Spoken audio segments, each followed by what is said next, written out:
Pemirsa, berbagai solusi dan skenario disiapkan untuk menyelamatkan nasib karyawan Sritex yang terancam PHK besar-besaran. Menteri Ketenagakerjaan menjamin pemerintah akan mencari cara untuk menyelamatkan Sritex dari ancaman pailit. Sementara itu, Wakil Menteri Ketenagakerjaan Immanuel Ebenezer Gerungan mengunjungi PT Sri Rejeki Isman Tbk atau Sritex di Sukoharjo, Jawa Tengah.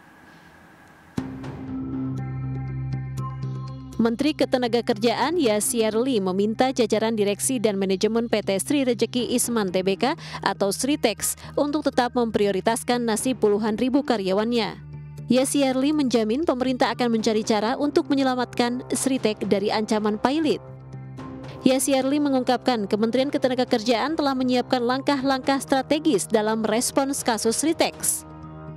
Pemerintah memang sangat concern, gitu ya, bahwa PHK itu tidak boleh terjadi. Itu yang poin nomor 1 ya. Jadi kita juga meminta bahwa Sritex harus tetap berproduksi seperti biasa, gitu ya. Dan kemudian kita juga minta agar semua karyawan tetap tenang karena pemerintah akan memberikan solusi yang terbaik buat mereka. Dan kondisi saat ini kan masih dalam proses hukum ya.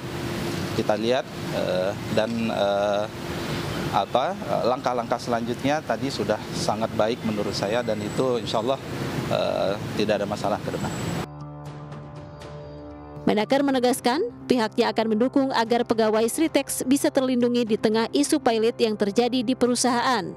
Bila perlu, pemerintah akan menjaga agar PHK tidak terjadi.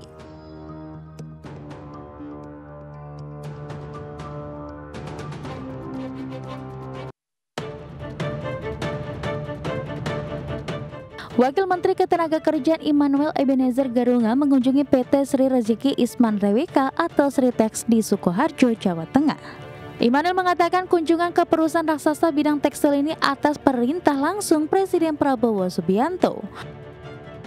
Menurut Immanuel, pemerintah terus berkomunikasi dengan Presiden Direktur PT Sritex Iwan Kurniawan Lukminto terkait kondisi setelah Sritex dinyatakan pailit oleh Pengadilan Negeri Semarang. Kunjungannya ke Sritex ini juga bentuk konkret bahwa negara hadir.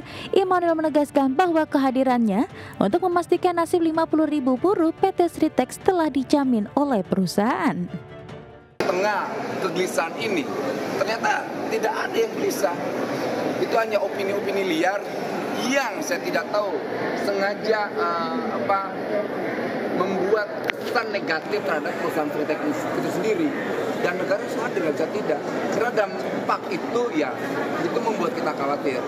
Ketika mendapatkan informasi Sritex pailit, Presiden Prabowo langsung tugaskan 4 menteri, Menteri Keuangan, BUMN, Perdagangan, dan Menteri Tenaga Kerja. Nah, ini bentuk hadirnya saya ini adalah atas perintah Presiden. Di sisi lain terkait bahwa status pailit Sritex apabila dicabut, Immanuel menyerahkan hal tersebut kepada pihak perusahaan dan penegakan hukum. Sebelumnya diberitakan PT Sri Rejeki Isman Tbk atau Sritex dinyatakan pailit oleh Pengadilan Niaga pada Pengadilan Negeri Semarang pada 21 Oktober 2024. Penetapan pailit ini keluar seusai salah satu kreditor yaitu PT Indo Barat Rayo meminta pembatalan homologasi dan dikabulkan oleh Majelis Hakim.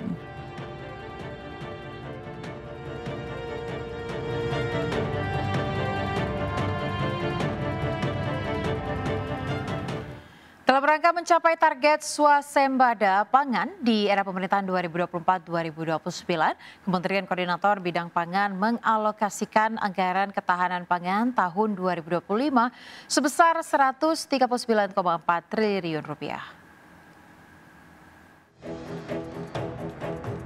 Rapat koordinasi lintas menteri terus digelar demi mensinkronisasi program dan kebijakan terkait ketahanan pangan nasional.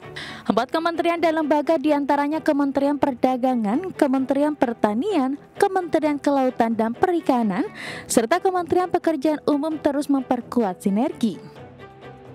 Menteri Koordinator Bidang Pangan Zulkifli Hasan menegaskan pemerintah telah menyiapkan anggaran ketahanan pangan tahun 2025 mencapai Rp139,4 triliun, di mana anggaran Rp44 triliun dari BUMN yang berfokus pada pupuk serta anggaran untuk pembangunan bendungan dan irigasi. Selain itu, dana desa juga mendapatkan tambahan 16.259 miliar rupiah yang diperuntukkan khusus bagi ketahanan pangan. Nah, ini perlu disatukan ya, satu tim kerjasama yang kuat, tujuan swasembada. Misalnya anggaran, ternyata anggaran cukup besar ya di ketahanan pangan itu tahun 2025 itu ada 139,4 triliun totalnya, tapi tersebar ya. Ada melalui kementerian lembaga yang terkait ketahanan pangan, gitu. Ada Kementan, ada KKP, ada Kementerian PU, kementerian lainnya.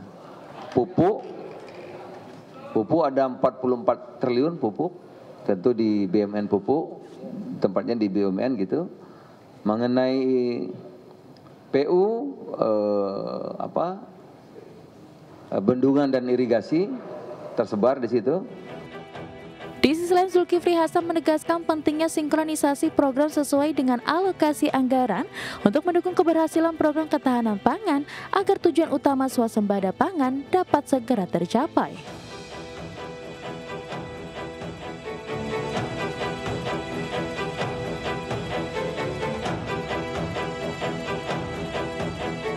Pemirsa, peringatan Sumpah Pemuda menjadi momentum bagi generasi muda untuk dapat aktif berkontribusi dalam membangun bangsa. Anak-anak muda dituntut untuk lebih kreatif dan inovatif agar bangsa ini dapat terus beradaptasi mengikuti perkembangan zaman yang semakin modern.